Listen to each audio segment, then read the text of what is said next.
But your husband wanted to catch a wolf. Is that what he told you? That bothered the hell out of me. I can't get past that line because it raises a lot of questions like, did he know him? Was the husband a killer as well?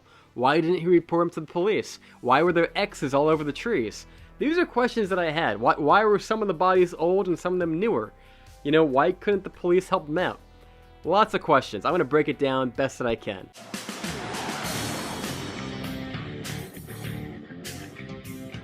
Hey everybody, welcome back to another episode of Burns Reviews, and today we are breaking down the ending of Hunter x Hunter, the new psychological thriller horror movie from Shawn Linden, in which a fur trapper tries to hunt down a wolf, but finds that something more sinister is out in those forest woods. If you haven't seen Hunter x Hunter, go watch my review right here. I do a spoiler-free talk about it, but if you have seen it, and you want to talk about that ending, I got some production notes from the writer director right here.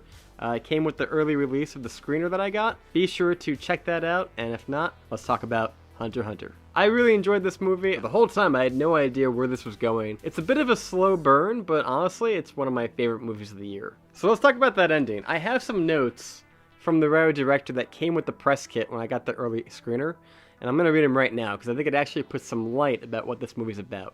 In the director's statement, it says, Hunter x Hunter is a fairy tale with predators. There's a mysterious forest, a brave woodsman, a hungry wolf, a maiden in peril, and a villain in disguise. And like the oldest fairy tales, before they were reimagined to suit a safer modern sensibility, there were some horrific acts of violence. It is a story littered with corpses from all walks of life and every manner of death. In the natural world, animals will rob and steal for profit. They will murder for family and territory, even for sexual conquest. Human beings are no different in that respect from any other apex predator on Earth, but it has been for centuries since our survival depended so heavily on such brutal instincts. As a result, an entirely unique motivation for killing has emerged. Gratuitous and for its own sake, it is our capacity for cruelty that separates us from the rest of the animal kingdom. The story centers around a fur trapper and his family, relics of a bygone era. They live on the brink of extinction on the farthest outskirts of modern civilization. As the world evolves, traditions are passed along through generations until they eventually outlive their utility and are forgotten in time. And now the family's life is in the wilderness, so far removed from the safety and structure that civilization provides, has grown obsolete and unsustainable. But the trapper is determined to create another generation to teach his daughter in the same way that he was taught. So when the fragile way of life is suddenly endangered by the predators lurking in the woods, he has no choice but to track it down and confront that threat. And that's where things go horribly wrong. As the title suggests, Hunter x Hunter is about the pursuit of a predator, the dangerous tasks of chasing after something that isn't designed to run. Every animal will resist being made a victim, but only a few will have the tools necessary to change the outcome. For a hunter of hunters, the lines between predator and prey, victimizer and victim, good and evil, are hopelessly blurred. And in the end, the pursuit of one killer gives way to the creation of another. Because out there in the wilderness, we're just another animal. I thought this movie was great. I have a couple questions because I watched it the first time and I was completely like, wait a second. You gotta answer a couple things. One of the biggest problems with this movie, not a problem, but one of the things that stuck out to me like a sore thumb is this one line where Lou says to Anne, I wasn't looking for any of this, but your husband wanted to catch a wolf. Is that what he told you? That bothered the hell out of me. I can't get past that line because it raises a lot of questions like, did he know him? Was the husband a killer as well? Why didn't he report him to the police? Why were there X's all over the trees? These are questions that I had. Why were some of the bodies old and some of them newer? You know, why couldn't the police help them out? Lots of questions. I'm going to break it down best that I can. I think it's fascinating that he based all of this on a fairy tale, for one. That's really cool, and it kind of makes a lot of sense. It kind of reminds me of like Snow White and the Huntsman, stuff like that. As far as the X's on the trees, my theory is that Lou was the one who put him there. I think he put him there because he wanted to mark his territory. He didn't want anybody to intrude on his space. Typically when you see an X on a tree, it's usually a sign that the trees are about to be, cut down. They're usually used for markings in one way or another.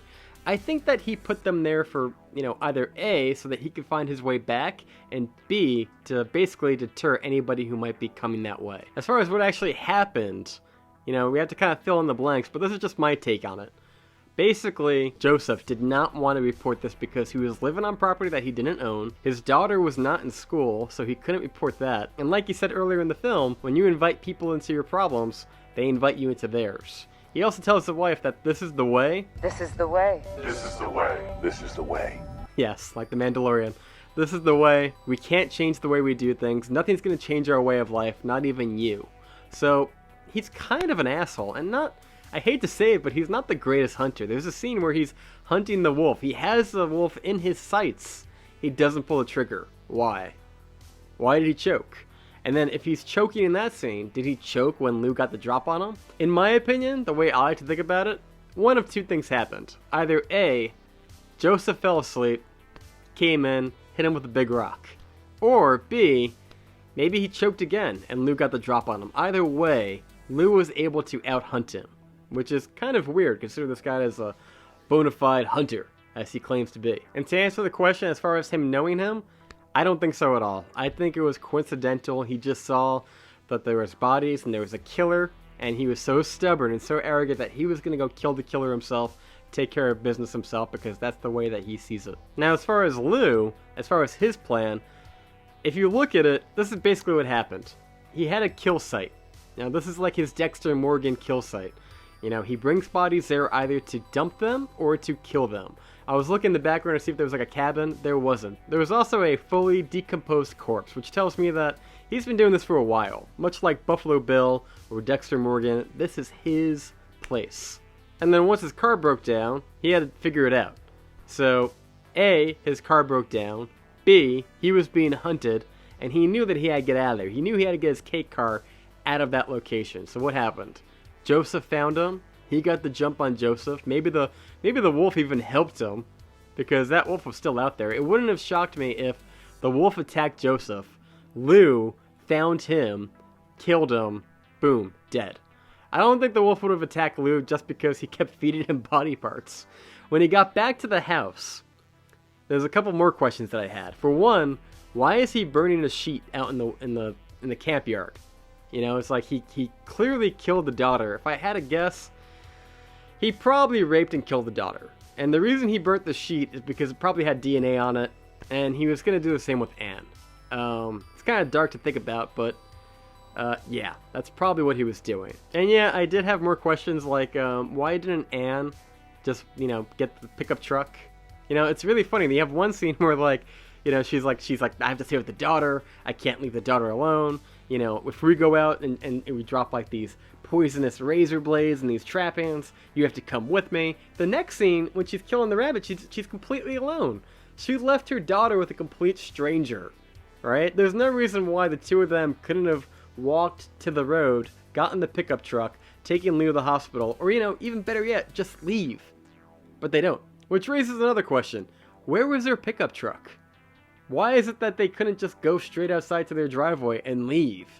I mean, I know movies got a movie, but that seemed to be like a giant oversight for the writing. But anyway, that's my take. I don't think the father was a killer. I don't think he knew who Lou was. I think that, in my interpretation, he was just a stubborn, arrogant asshole who refused to move out of the woods. And I liked the character. I liked the character that Devon Sawa was playing. But when you really think about it, the more you think about it, and I'm kind of speaking in jest here, he wasn't a great hunter. He didn't know when to move on, but his stubbornness got him killed. And at the end of the day, the real apex predator of this story is definitely Anne. And it actually fulfilled the destiny that Joseph wanted to do. Because he taught his daughter, the daughter taught the mother how to skin a deer, and she ended up using it in a very dark, twisted turn of fate. So things kind of played out exactly as they were planned. I mean, not really, but close enough. I thought this was kind of great. The scene where they showed the dead body with the missing the face, it kind of reminded me of the demon, the lipstick demon from Insidious. I can't really show that scene here, but yeah, it kind of looks like that. But I'd really love to know what you guys think. You know, what do you think the story was here with as far as the dead bodies and, you know, Lou and Joseph and Anne and Renee? You know, what was going on? You know, do you think he killed all those people that they see in, like, the missing posters? You know, there's one that's, like, from, like, 1969. So clearly there have been a lot of missing bodies for many, many years, going all the way back. I don't know. Be sure to comment down below what you thought of this fairy tale horror film written by Shawn Linden. I don't know. I do believe that the husband was clean of it. I think he was just arrogant. And I think Lou wasn't really planning on killing all those people. I mean, he is a killer, but I don't think it was really intentional. I think his car broke down. He realized he had to get out of there. He realized that Joseph was after him, hunting him, so he knew that there had to be a house somewhere nearby where hopefully he could find the keys, start it up, get his car out, get the hell out of there, because, you know, there's that one scene in particular where he's being dragged by the wife, and you're going, why is he putting so much resistance up right now? And let's face it, it's one of two things. One, he doesn't want to go to the hospital where people might actually know him. He might have a rap. He might actually be on file. He might be wanted. And two, if they start digging around into his story too much, they're going to find the bodies, and he doesn't want that at all. As he said earlier in the movie, it's perfect. Nobody comes out there. It's his spot. Anyway, I would really like to open up discussion. What did you think of the ending of Hunter x Hunter? It's one of the gnarliest endings that I have seen in a very long time. I did not see it coming. The whole movie is very slow. It's very methodical. And then all of a sudden, it just goes from 0 to 100 in those last 10 minutes. Anyway, be sure to comment down below. I've been John. If you want more videos just like this, be sure to subscribe, ring that bell. We just got 3,000 subscribers, and we're getting more and more and more early screeners, bringing you new reviews every single day. I've been John. You've been Burned. Thank you so much for watching. Stay safe out there, guys. Have a happy holiday, and I will see you next time.